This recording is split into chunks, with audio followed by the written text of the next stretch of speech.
नमस्कार दोस्तों, आपका स्वागत है हमारे चैनल शिक्षा 24 में।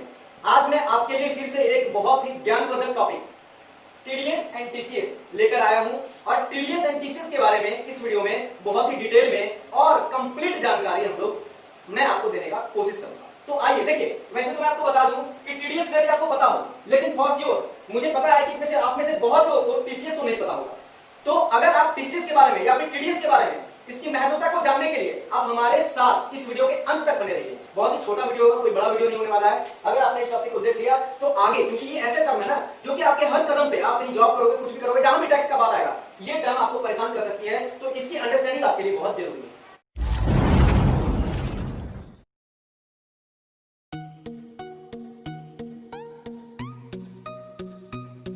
देखिए, सबसे पहले समझिए कि टीडीएस एंड टीसीएस क्या होता है।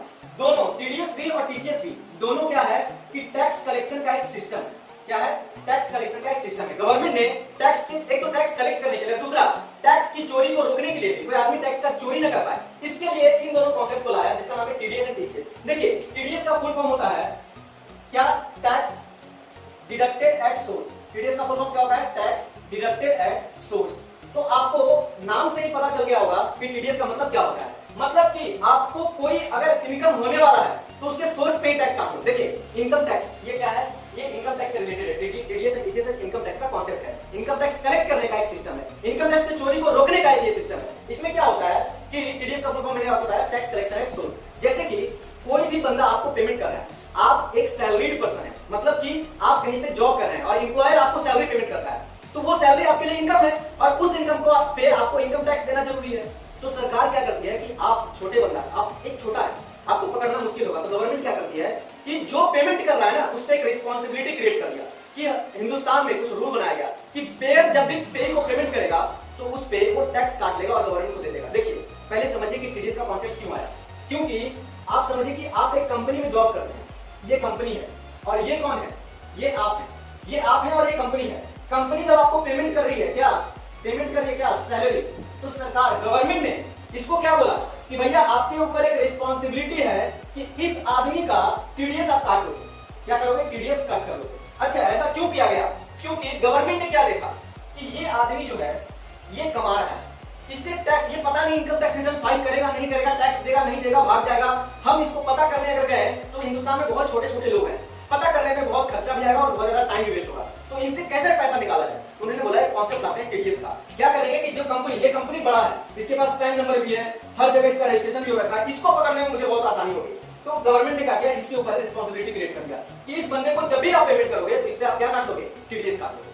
अच्छा, क्या हर बंदा टीडीएस काटेगा? मतलब कि इंडिया में अगर कोई बंदा किसी को पेमेंट कर रहा है तो इतने सारे हर कोई काटेगा? तो सवाल है इसका जवाब है ना। मतलब कि क्या, इनकम टैक्स डिपार्टमेंट ने अपने इनकम टैक्स एक्ट में एक प्रिस्क्राइब्ड रूल दे रखा है कि ये बंदा इसको पेमेंट करेगा तभी टीडीएस काटने की जरूरत नहीं है। मतलब कि मैं पेमेंट कर रहा हूं किसी को, है ना, मैं किसी दुकान से सामान खरीदा और उसको 50,000 रुपए का पेमेंट किया, तो वहां पे टीडीएस काटने की जरूरत नहीं है। मैं अपने एम्प्लॉय, मेरे यहाँ नौकर है, उसको मैं 5,000 रुपया उस महीना पे पेमेंट करता हूँ, तो सरकार ने उसको बोला कि टीडीएस काटने की जरूरत नहीं है। मतलब कि सरकार ने एक रूल्स एंड रेगुलेशन निकाल रखा है कि अगर ये बंदा इसको पेमेंट करेगा और इतना से ज्यादा पेमेंट करेगा तो इतना परसेंट से टीडीएस कटेगा।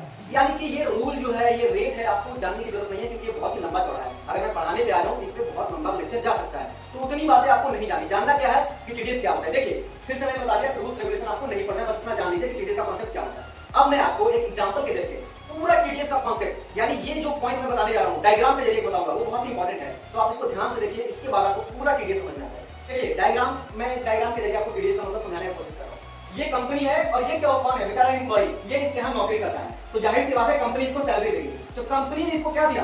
कंपनी ने एम्प्लॉय को अपनी सैलरी दिया और जैसे ही सैलरी दिया वहां पे गवर्नमेंट का रूल इसको याद आ गया, ओ माय गॉड, गवर्नमेंट ने मुझे बोल रखा है टीडीएस काटने के लिए। तो अब ये क्या करेगा कंपनी कि इस एम्प्लॉय का टीडीएस कट कर देगा। हाँ, ऑफ कोर्स एक रूल बनाया गया है कि अगर एम्प्लॉय का सैलरी जो है, यानी इनकम जो है वो 2.5 लाख से ऊपर जा रहा है तभी टीडीएस काटा जाएगा। बराबर चेंज होते रहता है और 10% के रेट से या फिर सैलरी में जितना रेट एप्लीकेबल है उसके रेट से, और ये रेट क्या होते रहते हैं, हमेशा चेंज होते रहते हैं। तो इसके लिए आपको चिंता करने की जरूरत नहीं है।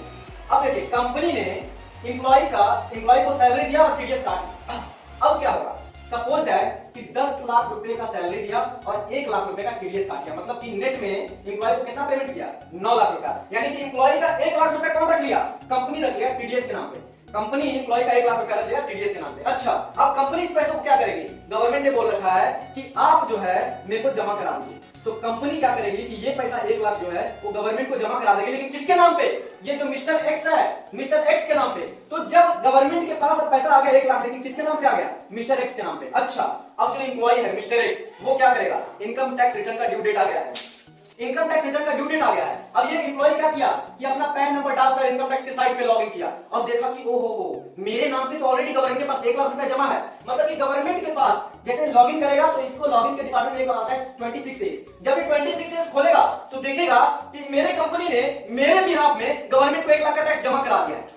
तो यानी टीडीएस का पूरा कॉन्सेप्ट क्या हुआ कि काटता तो ये इसका है, लेकिन कंपनी जो है यानी जो काटने वाला ये क्या है? ये कौन है? ये पेयर। और ये कौन है? पेई। यानी कि पे हमेशा टीडीएस कौन काटता है? तो पेयर। और काटने के बाद पेई के नाम पे सरकार को जमा कराता है। 26A क्या होता है? 26A एक फॉर्म होता है जिसमें कि कोई भी बंदा इनकम टैक्स के साइट पे लॉगिन करके अपना 26A को निकालेगा और 26A में उसका कौन सा बंदा ने कितना टीडीएस काटा है इसका पूरा डिटेल वो घर बैठे आराम से देख सकता है।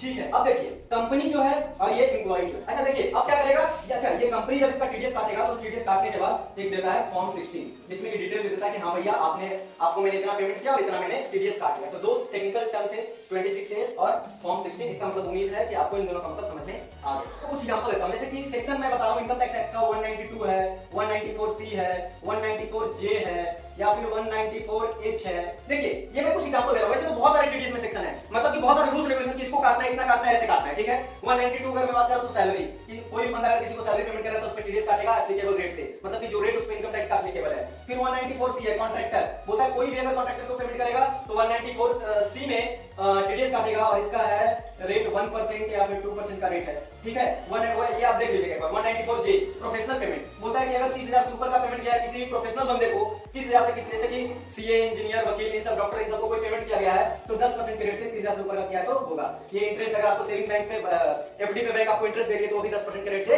टीडीएस काट लेंगे। ये रेट भी चेंज होते रहते हैं और आपका रेट भी चेंज होगा, अमाउंट भी चेंज होगा, हर कुछ चेंज होता है। तो ये चेंजिंग है, आपको गूगल पे इसका एक चार्ट आपको डिटेल में मिल जाएगा, तो इसके लिए आपको घबराने की बात नहीं है। मैंने आपको टीडीएस समझाने की कोशिश किया, उम्मीद है कि आपको समझ में आ गया। टीडीएस तो आपको चलिए पता भी होगा, बहुत लोगों को बहुत को नहीं पता होगा, उनको अब पता चल गया होगा, लेकिन टीसीएस आप में से मैक्सिमम लोगों को नहीं पता होगा। सबसे पहले मैं इसका फुल फॉर्म बता दूं, टैक्स कलेक्शन एट सोर्स। मतलब कि जैसे कि टीडीएस में था कि एक रिस्पांसिबिलिटी पेयर को दिया गया कि जब भी पेमेंट करेगा तो टीडीएस काटेगा और सरकार को जमा करेगा, सेम उसी तरीका से यहाँ पे रिस्पांसिबिलिटी दिया गया किसको? सेलर को। मतलब कि क्या, देखिए यहाँ पे एक सेलर है और एक बायर है। अब सेलर ने क्या किया कि इसको सामान बेचा, सामान सेल किया, ठीक है, सेल किया, और बायर इसको क्या किया? पेमेंट किया।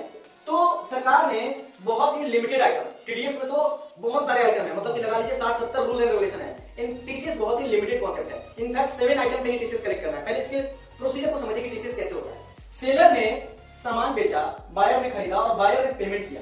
तो सेलर बोलता है कि आप जो सामान का गुड्स है वो तो पेमेंट करो ही करो और साथ ही साथ मेरे को टीसीएस भी पेमेंट करो। मतलब कि एमआरपी पेमेंट करना है, बायर को क्या पेमेंट करना है? एमआरपी करना है और प्लस में टीसीएस करना है। अच्छा, फिर अब सेलर क्या करेगा? सेलर जो टीसीएस कलेक्ट किया, सपोज दैट 1000 रुपए का गुड्स था, उस पे 10 रुपया टीसीएस कलेक्ट किया, तो अब सेलर क्या करेगा कि इस 10 रुपया को सरकार के पास जमा करा देगा, लेकिन किसके नाम पे? बायर के पैन नंबर के नाम पे, मतलब कि बायर के नाम पे गवर्नमेंट को जमा करा दिया। फिर से बायर जब अपना इनकम टैक्स रिटर्न फाइल करेगा तो उसको दिख जाएगा कि मेरे पास इतना टीडीएस, मेरे नाम पे इतना टीडीएस ऑलरेडी जमा है, वो टीसीएस जमा है, वो उसको वापस मिलवा सकता है, अपने टैक्स से एडजस्ट भी करा सकता है। तो आइए अब हम लोग देखते हैं कि टीसीएस इतना लिमिटेड है कि सिर्फ और सिर्फ 7 आइटम है जिसमें कि टीसीएस एप्लीकेबल है। तो एक एक करके उन 7 आइटम को देखते हैं। टीसीएस ये 7 आइटम है टोटल, 1 2 3 4 5 6 7, जिसमें कि अगर इन सामान को किसी सेलर ने बेचा है तो बायर से, अगर सेलर ने इन 7 में से कोई भी सामान को बेचा है तो वो बायर से एमआरपी, उसका प्राइस तो लेगा ही लेगा, साथ में टीसीएस भी लेगा, जो एप्लीकेबल रूट है, जो इनकम टैक्स डिपार्टमेंट में रूल लिखा हुआ है, इतना परसेंट से तो इतना परसेंट से लेगा। सबसे पहला item alcoholic liquor for human consumption, मतलब कि क्या? बियर एंड वाइन, शराब, दारू। अगर कोई बंदा जैसे कि शराब आप खरीदने गए तो आपने जब खरीदा तो आप एमआरपी तो आपसे लिया ही जाएगा, उसके बदले में साथ टीसीएस भी लिया जाएगा। अब आप में से बहुत लोग ये सोच रहे होंगे, सर अगर ऐसा बात है फिर तो मेरे नाम पे लाखों रुपए सरकार के पास होंगे टीसीएस के नाम पे, क्योंकि जो बंदा शराब खरीदने गया तो उसको क्या देना पड़ा, एमआरपी देना पड़ा और उसके साथ साथ टीसीएस भी देना पड़ा। लेकिन मेरे भाई यहाँ पे एक ट्विस्ट है, वो ट्विस्ट क्या है मैं आपको बताता हूँ। ये बात आप समझना कि सेलर ये है शराब दुकान वाला, आप यहाँ से शराब लिए आप आए हैं तो आपके नाम पे ये क्या कर दिया कि ये टीसीएस काट लिया 1% से और आपके नाम पे गवर्नमेंट को जमा करा दिया। अब आप सोचोगे कि मैं जाऊंगा इनकम टैक्स रिटर्न फाइल करूंगा और इस पैसे को वापस मंगवा लूंगा रिफंड। नहीं, ऐसा बिल्कुल नहीं है। क्यों नहीं है मैं आपको बताता हूँ, ठीक है, इसको होल्ड पे रखिए। दूसरा, टेंडुलिप्स मतलब कि क्या, बीड़ी पत्ता। बीड़ी पत्ता अगर कोई किसी को बेच रहा है तो अमाउंट तो लेगा ही लेगा, साथ में उस बायर से यानी जो खरीद रहा है उससे टीसीएस भी कलेक्ट करेगा। अच्छा, ये जीएसटी अलग चीज है, फिर से ध्यान से मेरे भाई, जीएसटी इनडायरेक्ट टैक्स है, वो तो एमआरपी में इंक्लूड रहता है। मतलब कि एमआरपी में जीएसटी अलग, जीएसटी तो रहता ही रहता है क्योंकि वो अलग टैक्स है, और टीसीएस इनकम टैक्स एक अलग टैक्स है, यानी कि जीएसटी के अलावा क्या लिया जाता है, टीसीएस लिया जाता है। ठीक है, next timber and forest product, कोई भी लकड़ी है या जंगल का कोई भी आइटम है, अगर उसकी भी खरीद बिक्री हो रही है तो वहां पे टीसीएस कलेक्ट होगा। स्क्रैप मतलब पूरा कचरा जो भी है उसमें टीसीएस कलेक्ट होगा। मिनरल्स, कोल्स एंड आयरन, कोई भी अगर कोई मिनरल्स है, कोयला है, लोहा है, इन सब की अगर खरीद बिक्री हो रही है तो हमेशा बायर से टीसीएस कलेक्ट किया जाएगा। Next is parking and told, मतलब कि कोई भी पार्किंग है या फिर टोल प्लाजा है तो जहाँ पे टोल जो आप जाते हैं जहाँ पे टोल टैक्स लगता है या पार्किंग है तो उस पर भी क्या होता है कि टीसीएस कलेक्ट किया जाता है बायर से। Next is motor vehicle 10। अगर कोई भी बंदा ध्यान से, आप भी हो ना तो ध्यान दीजिएगा इस बात को, आपके लिए इंपॉर्टेंट जानकारी कि अगर आपने 10 लाख रुपए से ऊपर का कार खरीदा है तो आपके बिल में 1% का टीसीएस लिया जाएगा, यानी कि 10 लाख के ऊपर क्या लिया जाएगा, 1% का टीसीएस, और आपके नाम पे गवर्नमेंट का ऑलरेडी जमा हो जाएगा। आप जाकर उसको रिफंड मंगवा सकते हो अगर आपका इनकम टैक्स, आपका जो इनकम है वो बेसिक इनकम लिमिट से कम है या फिर आपका उतना टैक्स नहीं बन रहा है। तो अब आते हैं पहले पॉइंट की बात जो मैंने किया कि ये देखिए, ये जो 6 प्रोडक्ट है इस पे टीसीएस तभी एप्लीकेबल है जब ये होलसेल में हो रहा है। क्या, होलसेल में, मतलब कि मैं गया वाइन शॉप पे और शराब का बोतल लेकर आया तो मेरे से वो टीसीएस नहीं लेगा, लेकिन वो वाइन शॉप वाला जब मैन्युफैक्चरर से यानी फैक्ट्री से जब शराब खरीदेगा तो फैक्ट्री वाला उस होलसेलर से टीसीएस कलेक्ट करेगा मेरे भाई। उम्मीद है कि आपको समझ में आ रहा है मैं क्या बता रहा हूं कि ये जो आइटम है यहां तक ये सिर्फ होलसेल पे एप्लीकेबल है, मतलब कि जब इनकी सेल और बिक्री होलसेल में होगी तभी टीसीएस का कॉन्सेप्ट अप्लाई होगा, रिटेल में नहीं होगा। मैं शराब खरीदने गया, मैं बीड़ी पत्ता खरीदने गया, इंडिविजुअल एक बोतल, 2 बोतल या फिर एक बीड़ी खरीद कर लाया तो मेरे ऊपर कभी भी टीसीएस मेरे से कलेक्ट नहीं किया जाएगा। लेकिन जो दुकानदार है वो अगर पीछे से यानी कि मैन्युफैक्चरर से, फैक्ट्री से सामान खरीदा तो उस दुकानदार को शराब का प्राइस और प्लस में टीसीएस जमा देना पड़ेगा, और जो फैक्ट्री वाला है वो शराब दुकान वाले के नाम पे सरकार को पैसा जमा कर देगा। लेकिन सिर्फ और सिर्फ एक पॉइंट यानी मोटर व्हीकल ये होलसेल में एप्लीकेबल नहीं है, ये रिटेल में एप्लीकेबल है। मतलब कि क्या, मैं हूं इंडिविजुअल हूं, मैं कार खरीदने गया और अगर मैं 10 लाख से ऊपर का कार खरीदा तो मेरे ऊपर टीसीएस एप्लीकेबल हो जाएगा और मुझे सेलर को 1% का टीसीएस देना पड़ेगा। यानी कि अगर मैं 20 लाख का कार खरीदा तो लगभग 20,000 रुपए मुझे देना पड़ेगा टैक्स, किसको, सेलर को, और सेलर को 20,000 मेरे नाम पे किसको जमा कर देगा, गवर्नमेंट को, और मैं उसको इनकम टैक्स रिटर्न फाइल करके उसको एडजस्ट अपने टैक्स लायबिलिटी से करवा सकते। दोस्तों उम्मीद है कि आपको टीडीएस एंड टीसीएस पूरा समझ में आ गया होगा, क्योंकि फिर भी ये वीडियो लंबा चला गया क्योंकि ये इतना बढ़िया टॉपिक है, इतना इंटरेस्टिंग है और इसमें बहुत कुछ रह भी गया है जो कि आपको रूल्स एंड रेगुलेशन आपको जानने की जरूरत भी नहीं है। अगर सही में आपको वीडियो पसंद आया तो प्लीज मेरे चैनल को सब्सक्राइब कर दें, इसमें आपका कोई भी नुकसान नहीं है, और इस वीडियो को लाइक करना ना भूलें। वीडियो देखने के लिए बहुत बहुत धन्यवाद।